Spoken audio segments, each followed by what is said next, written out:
All right, ready for this. We're going deep into the life of Aljoscha Rompe. Aljoscha Rompe. Yeah, a musician. Okay. But he lived this crazy life bouncing back and forth between Switzerland and the GDR. Oh, wow. Ever heard of him? The name rings a bell, maybe? Well, get ready, because this story is wild. Okay, I'm all ears. So, the GDR, it was like a super closed-off society, right? Right, totally. The Cold War, communist regime, the whole 9 yards. Gotcha. Super strict travel restrictions, no freedom of speech, like a whole different world from the West. Yeah, life behind the Iron Curtain. Exactly. Okay, so I get that part. But what makes Rompe so special? Well, lots of people lived in the GDR. Yeah, right. Rompe was different. He had dual citizenship, Swiss and GDR. Mm. And that little detail, Yeah. it completely changed his life. It's like having a key to a secret door that everyone else was locked out of. His Swiss passport. Exactly. Hold on, wait. Yeah. Dual citizenship. Wasn't that like a huge no-no in the GDR? Super frowned upon? Yeah, officially, yes. The GDR really did not like people having ties to the outside world. Right. But, and here's the thing, Yeah. they sometimes made exceptions. Really? Yeah, maybe for political reasons, Yeah. you know? Huh? Rompe's case could have been one of those exceptions. Maybe they thought, his connection to Switzerland could be useful. Oh, so they saw him as like an asset. Yeah, maybe. Like, let's keep this guy close, see what he can do for us. But then there's that whole thing about him bringing in outside ideas. Right. Which the GDR hated. Like, they were all about control, weren't they? Exactly. It's this weird balancing act for the GDR. Yeah. They see the potential benefits, right, with his Swiss connection. Right. But then there's always this fear, But what? What if he brings back dangerous ideas? Ideas that could, like, shake things up. Exactly. Ideas that could challenge their whole system. Wow. So he's got this Swiss passport, this ticket to freedom, Yeah. but he's constantly being watched, walking on eggshells. Talk about pressure. What did he actually do with this freedom, though? Well, for starters, it gave him a level of freedom most GDR citizens could only dream of. Like what? He could travel freely. No way. Yeah. Imagine that, in a place where people were basically trapped. That's insane. He soaked up all this Western culture, brought back those influences. Like what? Oh, Yeah. books, magazines, music, things that were completely banned in the GDR. Wow.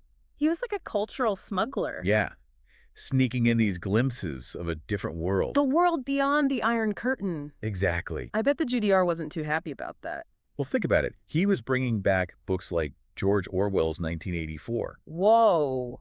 Yeah. Pretty subversive choice for a place obsessed with control, right? Yeah, that's pretty bold. No wonder they were keeping tabs on him. Right. So he's got this Swiss passport, and he's not afraid to use it.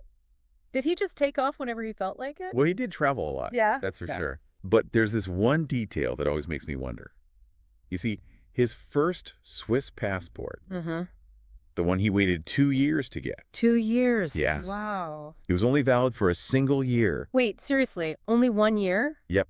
That's so weird. Why would they do that? It makes you think, doesn't it? It's like they were trying to send him a message or something. Maybe. Like giving him a taste of freedom, but keeping him on a tight leash. Oh, so even with this golden ticket, he's not totally free. Right. There are strings attached. Exactly. This is getting juicy. Okay, so he's traveling, bringing back forbidden knowledge. Uh-huh. How does the music fit into all this? Okay, so this is where it gets really interesting.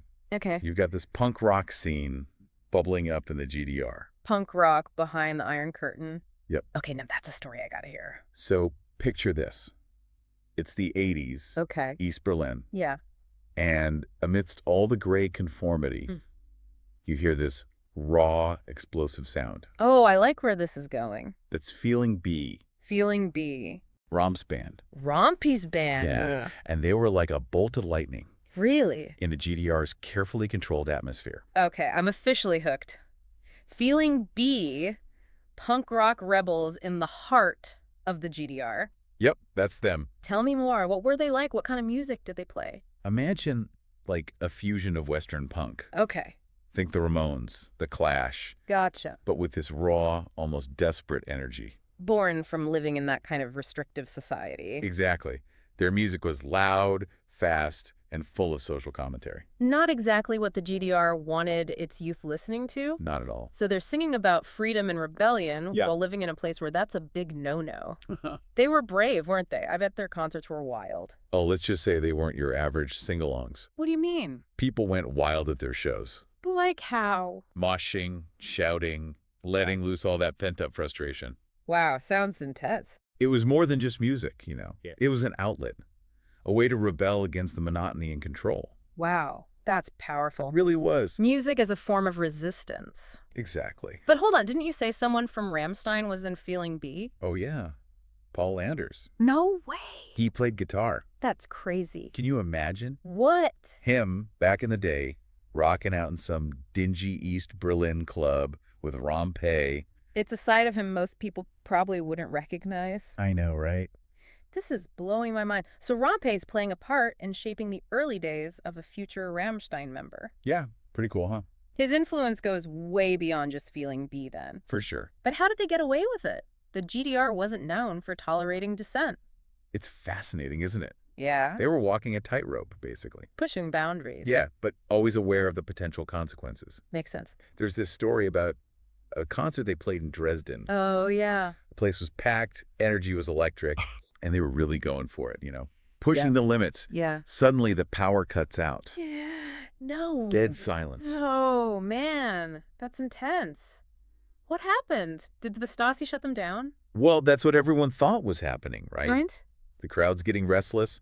Some are even starting to chant anti-government slogans. Oh, wow. And then just as suddenly the power comes back on What? and Feeling B launches into their most provocative song. No way. They just went for it. They did. That's seriously bold. It really was a defining moment, you know? Yeah. A symbol of their defiance. And the crazy thing is, they got away with it. They did. The authorities were definitely watching, but for some reason, they didn't shut them down completely. It's true, they didn't. Maybe they underestimated the power of punk rock. Perhaps. Or maybe they knew that trying to silence Feeling B would just make them even more popular, more of a symbol of resistance. You could be right. It's a classic case of unintended consequences. The GDR's attempts to control information and suppress dissent often backfired, Yeah. creating a hunger for something more, something different. Exactly. And Feeling B was there to provide it. They were giving a voice to a generation that was fed up with the status quo. A voice that was raw, real, and unapologetically punk rock. That's a good way to put it. It's amazing how music can become such a powerful force for change. It really is. Remember when you were a teenager and music was like your whole world? Oh, absolutely. Music has this incredible ability to connect with us on such a deep level. Yeah. It can express emotions, ideas, and even political beliefs. In a way that nothing else can. Exactly. And for young people, especially those living in restrictive environments, it can be a lifeline. It's true. It's like a secret language. Yeah. A way to communicate things that you can't say out loud. I like that. And Feeling B, with Rompe's influence from the West, they were speaking that language fluently. They were. But let's not forget about that mysterious one-year passport. Right. Did that ever come up again? Did Rompe ever talk about it? You know, it's interesting. Yeah. The sources we have don't really shed any light on why that first passport had such a short validity. Really? It's one of those lingering questions, you know, that makes you want to dig deeper. Totally. It's like a little puzzle piece that's missing. Maybe it was a way for the GDR to keep him on edge, a reminder that they were always watching. Maybe. Or maybe it was something completely different. Could be. It would be fascinating to hear Rompe's perspective. Absolutely. And this raises another question. Oh. If the GDR was so concerned about outside influences, Yeah? how did they react to Feeling B's growing popularity? It's a good question. They were becoming more than just a local band. Sure. Their music was spreading, their message was resonating. Yeah. Did the authorities try to crack down? Or did they realize they had a tiger by the tail? You'd think they would, right. Yeah. But it wasn't that simple. Mm. You see, the GDR had a bit of a dilemma on their hands. A dilemma? Yeah. On the one hand, they hated what Feeling B represented. That challenge to their authority. Exactly, and this whole embrace of Western ideas. Right. But on the other hand, they knew that outright censorship could backfire. Oh, yeah. It could make the band even more popular. Totally. So they were stuck between a rock and a hard place? Pun intended. Of course. What did they do? Well, they tried to control them, of course. Oh. Oh, you know the usual stuff. Yeah. Permits denied, Right. venues closed down, equipment confiscated. Wow. They even had to deal with Stasi informants trying to infiltrate their scene. Talk about living under a microscope. Seriously. But they kept going, didn't they? They did. They didn't let the GDR break them. Nope. Too punk rock for that. Exactly. And that's the thing. All that pressure, all that resistance, Yeah. it just fueled their creativity. It made their music even more raw, more powerful, Yeah. more resonant with the people who are hungry for something more. More than the GDR's brand of conformity. Yeah, it's like they were saying, you can try to silence us, but we'll just get louder. Pretty much. That takes guts. I bet their fans loved it. Oh, they did. It must have felt like they were all in this together. It was like a community, really. Fighting for something bigger than themselves. Absolutely. Yeah. Feeling Bees concerts became these gathering places, Yeah. for those who felt alienated by the system. Like they didn't belong. Exactly. It was a place to let loose, express yourself, connect with others who felt the same way. A community, a movement, Yeah. a punk rock revolution right under the GDR's nose. Got it. And Rompe, with his Swiss connection, he was right at the center of it. It was. He wasn't just a musician. No. He was a catalyst, a symbol of what was possible when you dared to challenge the rules. You're right. He was. His story is incredibly inspiring. It is. Shows that even in the most oppressive environments, Yeah. one person can make a difference. It's true. And it reminds us that the fight for freedom and self-expression is universal. Absolutely. Something that people from all walks of life can relate to. It also makes you think about the role of music in society, doesn't it? It does. How it can be this powerful tool for social commentary, Yeah. for bringing people together, Yeah. for sparking change. Right? It's not just entertainment.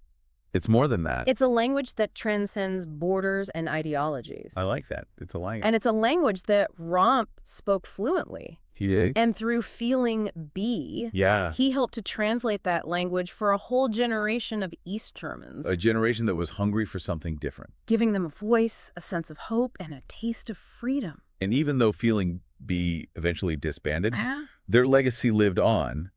They helped to pave the way for other artists and musicians who dared to challenge the status quo. That's awesome. And in a way, their music contributed to the eventual fall of the Berlin Wall and the reunification of Germany. It's amazing to think that a punk rock band from East Berlin could have such a profound impact on history. It really is. Yeah. It just goes to show that you never know where the seeds of change will be sown.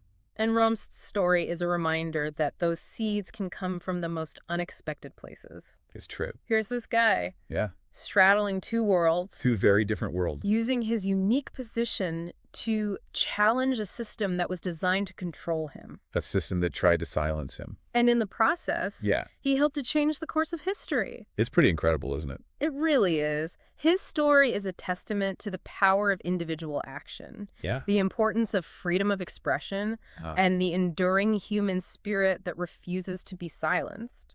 It's a story that continues to resonate today. As we face our own challenges and Yeah. strive to create a more just and equitable world. We all have a voice that deserves to be heard. So as we wrap up this deep dive into Aljoscha Rompe's life, Yeah. let's take a moment to appreciate the power of music The courage of those who challenge the status quo. and the importance of fighting for what we believe in, no matter the odds. Well said. Romp's story is a reminder that even small acts of rebellion can have a ripple effect They can inspire others. and ultimately contribute to meaningful change. So true. So go out there, find your own voice, and never be afraid to use it. Don't be afraid to be yourself. Who knows, you might just change the world. Thanks for joining us on this incredible journey